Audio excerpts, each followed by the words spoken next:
Yung pagmamalasakit sa kalikasan, dapat nagsisimula yun sa bawat isa sa atin. Bago ay dapat na sa sarili nagsisimula.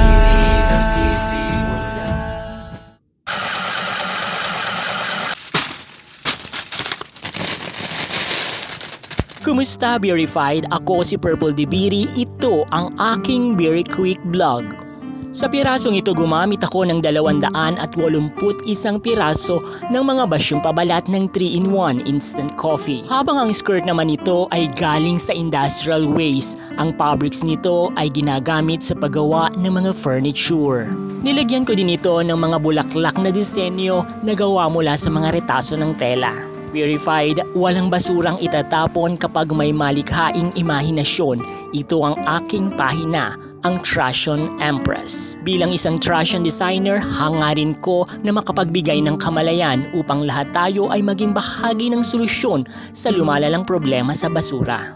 Nawa ay patuloy niyong suportahan ang advokasiyang ito at ibahagi sa mas marami pa. Thank you very much.